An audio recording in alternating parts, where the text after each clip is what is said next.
ಈ ಥರ ಒಂದು ಚೋಲೆ ಮಸಾಲ ಇದ್ರೆ ಮಕ್ಕಳಿಗಂತೂ ತುಂಬ ಇಷ್ಟ ಆಗುತ್ತೆ. ಸೊ ಪೂರಿ ಜೊತೆಗಂತೂ ತುಂಬಾ ಚೆನ್ನಾಗಿರುತ್ತೆ.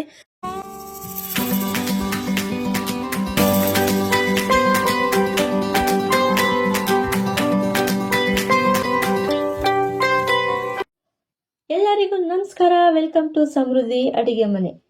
ಇವತ್ತಿನ ರೆಸಿಪಿಯಲ್ಲಿ ನಾನು ಕಾಬೂಲ್ ಚನ್ನ ಮಸಾಲ ಮಾಡ್ತಾ ಇದ್ದೀನಿ ಪೂರಿ ಜೊತೆಗೆ ಒಂದೊಳ್ಳೆ ಕಾಂಬಿನೇಷನ್ ಅಂತಾನೆ ಹೇಳ್ಬೋದು. ಸೊ ಇವಾಗ ಅದಕ್ಕೆ ಏನೇನು ಬೇಕು ಅಂತ ನೋಡೋಣ ಬನ್ನಿ. ಇಲ್ಲಿ ನಾನು ಒಂದು ಬೌಲ್ ಅಷ್ಟು ಕಾಬೂಲ್ ಕಡಲೆಕಾಳು ತಗೊಂಡಿದ್ದೀನಿ. ಸೊ ನಿಮಗೆ ಜಾಸ್ತಿ ಬೇಕು ಅನ್ನೋದಾದ್ರೆ ಹಾಕೊಳ್ಳಿ, ಬಟ್ ನಾನು ಸ್ವಲ್ಪನೇ ಹಾಕೊಂಡಿದ್ದೀನಿ, ಒಂದು ಬೌಲ್ ಅಷ್ಟು. ಸೊ ಇದನ್ನ ಒಂದು 4-5 ಅವರ್ಸ್ ಆದ್ರೂ ಇದು ಚೆನ್ನಾಗಿ ನೆನಿಬೇಕು. ಸೊ ನಾವಿವಾಗ ಹಾಕೊಂಡು ನೀರಲ್ಲಿ ನೆನೆಯಕ್ಕೆ ಇಡೋಣ. ಒಂದು 4-5 ಅವರ್ಸ್ ಆದ್ಮೇಲೆ ನಾವು ಮತ್ತೆ ಇದನ್ನ ವಿಷಲ್ ಮಾಡಿಸ್ಕೋಬೇಕು. ಸೊ ಚೆನ್ನಾಗಿ ನೆಂದಷ್ಟು ಕಾಬೂಲ್ ಕಡಲೆಕಾಳು ಚೆನ್ನಾಗಿರುತ್ತೆ. ಸೊ ನಾವಿವಾಗ ನೆನೆಯಕ್ಕೆ ಹಾಗೆ ಇಡೋಣ. ನೋಡಿ, ನೆನೆಯಕ್ಕೆ ಹಾಕಿ ನಾನು ಒಂದು 4-5 ಅವರ್ಸ್ ಆಗಿತ್ತು. ಸೊ ಕಾಳೆಲ್ಲ ಸ್ವಲ್ಪ ದಪ್ಪ ಕೂಡ ಆಗಿದೆ. ಹಾಗೆ ನಾನು ಇದ್ರ ಜೊತೆಗೆ ಆಲೂಗೆಡ್ಡೆ ಕೂಡ ಹಾಕೊಂಡಿದ್ದೀನಿ. ಆಲೂಗೆಡ್ಡೆ ಎಲ್ಲ ಸಿಪ್ಪೆ ತೆಗೆದು ನಾನು ಕಾಬೂಲ್ ಕಡಲೆಕಾಳು ಜೊತೆಗೆ ಆಲೂಗೆಡ್ಡೆ ಹಾಕೊಂಡಿದ್ದೀನಿ. ನಿಮ್ಗೆ ಕ್ಯಾಪ್ಸಿಕಮ್ ಬೇಕು ಅಂದ್ರೂ ಇದ್ರ ಜೊತೆಗೆ ನೀವು ಹಾಕೊಳ್ಳಿ, ತುಂಬಾ ಚೆನ್ನಾಗಿರುತ್ತೆ. ಸೊ ಇವಾಗ ಆಲೂಗೆಡ್ಡೆ ಮತ್ತೆ ಕಾಬೂಲ್ ಕಡಲೆಕಾಳನ್ನ ವಿಷಲ್ ಹೊಡ್ಸ್ಕೊಳ್ಳೋಣ. 2-3 ವಿಷಲ್ ಹೊಡ್ಸ್ಕೋಬೇಕಾಗುತ್ತೆ. ಇವಾಗ ವಿಷಲ್ ಹೊಡ್ಸ್ಕೊಳ್ಳೋಣ. ಆಲೂಗೆಡ್ಡೆ ಮತ್ತೆ ಕಾಬೂಲ್ ಕಡಲೆಕಾಳು ಜೊತೆಗೆ ಸ್ವಲ್ಪ ಉಪ್ಪು ಹಾಕೊಂಡು ಅದ್ರ ಜೊತೆಗೆ ಸ್ವಲ್ಪ ಅರಿಶಿನ ಹಾಗೆ ಸ್ವಲ್ಪ ಎಣ್ಣೆ ಹಾಕೊಂಡು 2-3 ವಿಷಲ್ ಹೊಡ್ಸ್ಕೊಳ್ಳೋಣ. ಆದ್ಮೇಲೆ ನಾವು ನೀರ್ನ ಚೆಲ್ಲಕ್ ಹೋಗ್ಬೇಡಿ. ಸ್ವಲ್ಪ ನೀರ್ ಹಾಕಿರೋದ್ರಿಂದ ಸೊ ಯೂಸ್ ಆಗುತ್ತೆ. ಒಗ್ಗರಣೆಗೆ ಹಾಕಿದಾಗ ನೀರ್ ಹಾಕೋ ಬದಲು ಇದು ಬೆಂದಂತ ರಸ ಏನಿರುತ್ತೆ ನಾವು ಅದನ್ನೇ ಹಾಕೊಂಡ್ರೆ ಇನ್ನೂ ಟೇಸ್ಟ್ ತುಂಬಾ ಚೆನ್ನಾಗಿರುತ್ತೆ. ಸೊ ನೀರ್ನ ಚೆಲ್ಲಕ್ ಹೋಗ್ಬೇಡಿ, ಬಸ್ತಿ ನೀವು ಹಾಗೆ ಇಟ್ಕೊಳ್ಳಿ, ಇಲ್ಲಾಂದ್ರೆ ನೀವು ಹಾಗೆ ಬಸ್ತಿ ಇಟ್ಕೊಳ್ಳಿ.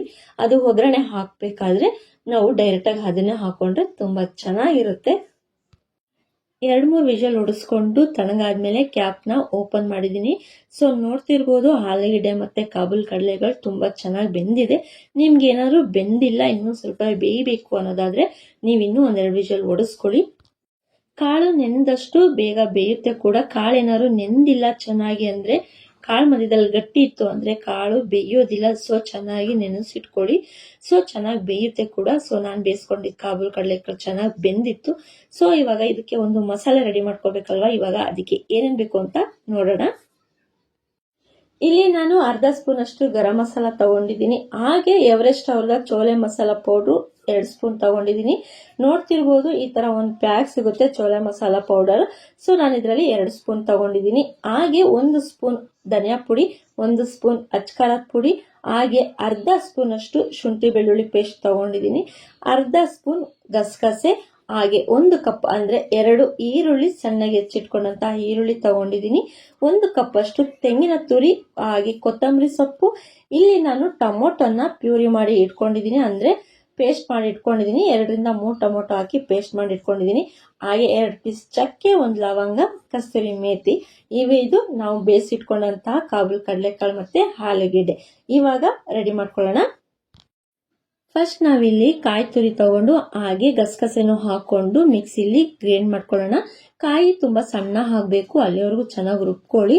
ನೀವು ಚೆನ್ನಾಗಿ ರುಬ್ಕೊಂಡಷ್ಟು ಪೇಸ್ಟ್ ಒಂಥರ ಚೆನ್ನಾಗಿ ಬರುತ್ತೆ. ಸೊ ಸಣ್ಣಗಾಗ್ಲಿ, ಅಲ್ಲಿವರೆಗೂ ಚೆನ್ನಾಗಿ ರುಬ್ಕೊಳ್ಳಿ.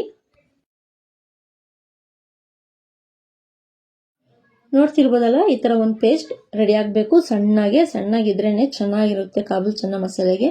ಇವಾಗ ನಾವೇನೇನು ಸ್ಪೈಸಿ ಐಟಮ್ಸ್ಗಳು ತಗೊಂಡಿದ್ವಿ ಅಂದ್ರೆ ಗರಂ ಮಸಾಲ, ಚೋಲೆ ಮಸಾಲ ಪೌಡರ್, ಖಾರದ ಪುಡಿ, ಧನಿಯಾದ ಪುಡಿ ಅಷ್ಟನ್ನು ಹಾಕಿ ನಾವು ಒಂದು ಪೇಸ್ಟ್ ರೆಡಿ ಮಾಡ್ಕೊಳ್ಳೋಣ. ಎಲ್ಲ ಪೌಡರ್ಗಳನ್ನು ಹಾಕೊಂಡು ಚೆನ್ನಾಗಿ ನೀರ್ ಹಾಕಿ ಒಂದು ಪೇಸ್ಟ್ ಮಾಡ್ಕೋಬೇಕು. ನಾವು ತುಂಬಾ ಗಟ್ಟಿಗೂ ಮಾಡ್ಕೋಬಾರ್ದು, ಹಾಗೆ ತೆಳುಗೂ ಮಾಡ್ಕೋಬಾರ್ದು. ಮೀಡಿಯಂ ಆಗಿ ನೀರ್ ಹಾಕೊಂಡು ಒಂದು ಪೇಸ್ಟ್ ರೆಡಿ ಮಾಡ್ಕೊಳ್ಳೋಣ. ಇದನ್ನ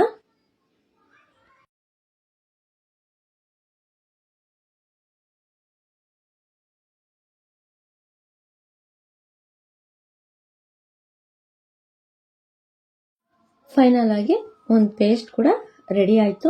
ಸೊ ಇವಾಗ ಒಗ್ಗರಣೆಗೆ ಹಾಕೊಳ್ಳೋಣ. ಇವಾಗ ಒಂದು ಪ್ಯಾನ್ ಇಟ್ಕೊಂಡು ಪ್ಯಾನ್ ಕಾಯ್ದ ನಂತರ ಸ್ವಲ್ಪ ಎಣ್ಣೆ ಹಾಕ್ಕೊಳ್ಳಿ. ನಿಮಗೆ ಬಟರ್ ಬೇಕು ಅಂದ್ರೂ ಬಟರ್ನ ಯೂಸ್ ಮಾಡ್ಕೋಬೋದು. ಮತ್ತು ಇದು ಆಪ್ಷನಲ್, ನಿಮಗೆ ಜೀರಿಗೆ ಬೇಕು ಅನ್ನೋದಾದರೆ ಹಾಕ್ಕೊಳ್ಳಿ, ಇಲ್ಲ ಅಂತಂದರೆ ಬೇಡ. ಸೊ ಜೀರಿಗೆ ಹಾಕಿದರೆ ಚೆನ್ನಾಗಿರುತ್ತೆ ಅಂತ ನಾನು ಹಾಕ್ಕೊಂಡಿದ್ದೀನಿ, ಅದಕ್ಕೆ ನಿಮಗೆ ತೋರಿಸಿಲ್ಲ ಕೂಡ ಆಪ್ಷನಲ್ ಆಗಿ. ಸೊ ಜೀರಿಗೆ ಹಾಕೊಂಡ ನಂತರ ಈರುಳ್ಳಿನ ಹಾಕ್ಕೊಂಡು ಸ್ವಲ್ಪ ಕಲರ್ ಚೇಂಜ್ ಆಗೋವರೆಗೂ ಈರುಳ್ಳಿನ ಚೆನ್ನಾಗಿ ಬಾಡಿಸ್ಕೊಳ್ಳಿ. ಕಲರ್ ಚೇಂಜ್ ಆದಮೇಲೆ ನಾವು ತಗೊಂಡಂತಹ ಶುಂಠಿ ಬೆಳ್ಳುಳ್ಳಿ ಪೇಸ್ಟ್ ಹಾಕೊಂಡು ಚೆನ್ನಾಗಿ ಅದು ಹಸಿ ಸ್ಮೆಲ್ ಹೋಗೋವರೆಗೂ ಚೆನ್ನಾಗಿ ಫ್ರೈ ಮಾಡ್ಕೊಳ್ಳಿ. ಹಸಿ ಸ್ಮೆಲ್ ಇದ್ರೆ ಚೆನ್ನಾಗಿರಲ್ಲ. ಈರುಳ್ಳಿನೂ ಮತ್ತೆ ಶುಂಠಿ ಬೆಳ್ಳುಳ್ಳಿ ಪೇಸ್ಟು ಸ್ವಲ್ಪ ಹಸಿ ಸ್ಮೆಲ್ ಹೋಗಬೇಕು, ಅಲ್ಲಿವರೆಗೂ ಚೆನ್ನಾಗಿ ಫ್ರೈ ಮಾಡ್ಕೊಳ್ಳಿ. ಇವಾಗ ಚಕ್ಕೆ ಮತ್ತು ಲವಂಗ ನಾನು ಏನು ತೊಗೊಂಡಿದ್ದೆ ಅದನ್ನು ಹಾಕಿ ಚೆನ್ನಾಗಿ ಮಿಕ್ಸ್ ಮಾಡ್ಕೊಳ್ಳಿ.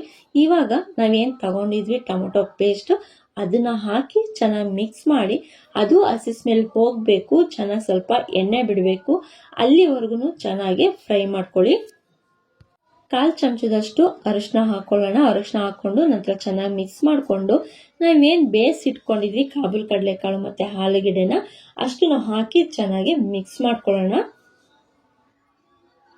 ಕಾಬೂಲ್ ಕಡಲೆಕಾಳು ಹಾಕಿದ ಮೇಲೆ ನಾವೇನು ಪೇಸ್ಟ್ ರೆಡಿ ಮಾಡಿ ಇಟ್ಕೊಂಡಿದ್ವಿ ಚೋಲೆ ಮಸಾಲ ಪೌಡ್ರಿಂದ ಪೇಸ್ಟು, ಸೊ ಅದನ್ನು ಹಾಕ್ಕೊಂಡು ನಾವು ಚೆನ್ನಾಗಿ ಮಿಕ್ಸ್ ಮಾಡಿಕೊಂಡು ಒಂದು 2-3 ನಿಮಿಷ ಬಿಟ್ಟು ನೆಕ್ಸ್ಟ್ ನಾವು ಕಾಯಿ ಏನು ರುಬ್ಕೊಂಡು ಇಟ್ಕೊಂಡಿದ್ವಿ, ಒಂದು ಪೇಸ್ಟ್ ಮಾಡಿ ಇಟ್ಕೊಂಡಿದ್ವಿ, ಸೊ ಅದನ್ನು ಹಾಕಿ ನಾವು ಚೆನ್ನಾಗಿ ಮಿಕ್ಸ್ ಮಾಡ್ಕೋಬೇಕು. ಇಲ್ಲಿ ನಿಮಗೆ ನೀರು ಏನಾದರೂ ಇನ್ನೂ ಸ್ವಲ್ಪ ಹಾಕೋಬೇಕು, ನಿಮಗೆ ಕ್ವಾಂಟಿಟಿ ಸ್ವಲ್ಪ ಜಾಸ್ತಿ ಬೇಕು ಅನ್ನೋದಾದರೆ ನೀರನ್ನ ಹಾಕ್ಕೊಳ್ಳಿ. ಬಟ್ ನಾನಿಲ್ಲಿ ನೀರು ಯಾವುದೇ ರೀತಿ ಮತ್ತೆ ಹಾಕ್ಕೊಂಡಿಲ್ಲ.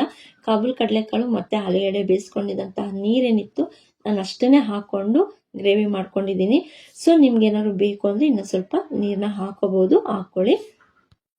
ಕಾಯಿ ಪೇಸ್ಟ್ ಹಾಕಿದ್ಮೇಲೆ ಚೆನ್ನಾಗಿ ಮಿಕ್ಸ್ ಮಾಡಿಕೊಂಡು ಅದನ್ನು ಒಂದು 2-3 ನಿಮಿಷ ಹಾಗೆ ಬಿಡಬೇಕು. ಚೆನ್ನಾಗಿ ಸಿಮ್ಮಲ್ಲೇ ಬೆಂದರೆ ತುಂಬ ಚೆನ್ನಾಗಿರುತ್ತೆ. ಕಾಯಿ ಕೂಡ ಹಸಿ ಇರೋದ್ರಿಂದ ಅದ್ರ ಸ್ಮೆಲ್ ಕೂಡ ಹೋಗಬೇಕು, ಇಲ್ಲಾಂತಂದರೆ ಹಸಿ ಸ್ಮೆಲ್ ಥರ ಕಾಯಿ ಥರನೇ ಫೀಲ್ ಬರುತ್ತೆ. ಸೊ ಆ ಥರ ಆಗಬಾರ್ದು ಅಂದರೆ ಸಿಮ್ಮಲ್ಲಿ ಒಂದು 2-3 ಮಿನಿಟು ಚೆನ್ನಾಗಿ ಬೇಯಬೇಕು ಕೂಡ. ಸೊ ಇವಾಗ ಚೆನ್ನಾಗಿ ಮಿಕ್ಸ್ ಮಾಡ್ಕೊಂಡಿದ್ದಾಗಿದೆ. ಇವಾಗ ಲಿಡ್ ಕ್ಲೋಸ್ ಮಾಡಿ ನಾವು ಒಂದು 2-3 ಮಿನಿಟ್ ನಾವು ಚೆನ್ನಾಗಿ ಬೇಯಿಸ್ಕೊಳ್ಳೋಣ. ನಾನು 3 ಮಿನಿಟ್ ಬಿಟ್ಟು ನನ್ನ ಲಿಡ್ನ ಓಪನ್ ಮಾಡಿದ್ದೆ. ಸೊ ನೋಡ್ತಿರ್ಬೋದು ಕ್ವಾಂಟಿಟಿ ಸ್ವಲ್ಪ ಕಡಿಮೆ ಆಗಿದೆ ಅಂದರೆ ಚೆನ್ನಾಗಿ ಬೆಂದಿದೆ ಅಂತ ಅರ್ಥ. ಸೊ ಇವಾಗ ಲಾಸ್ಟಲ್ಲಿ ಕೊತ್ತಂಬರಿ ಸೊಪ್ಪು ಹಾಗೆ ಕಸ್ತೂರಿ ಮೆಥಿ ಹಾಕೊಳ್ತಾ ಇದ್ದೀನಿ.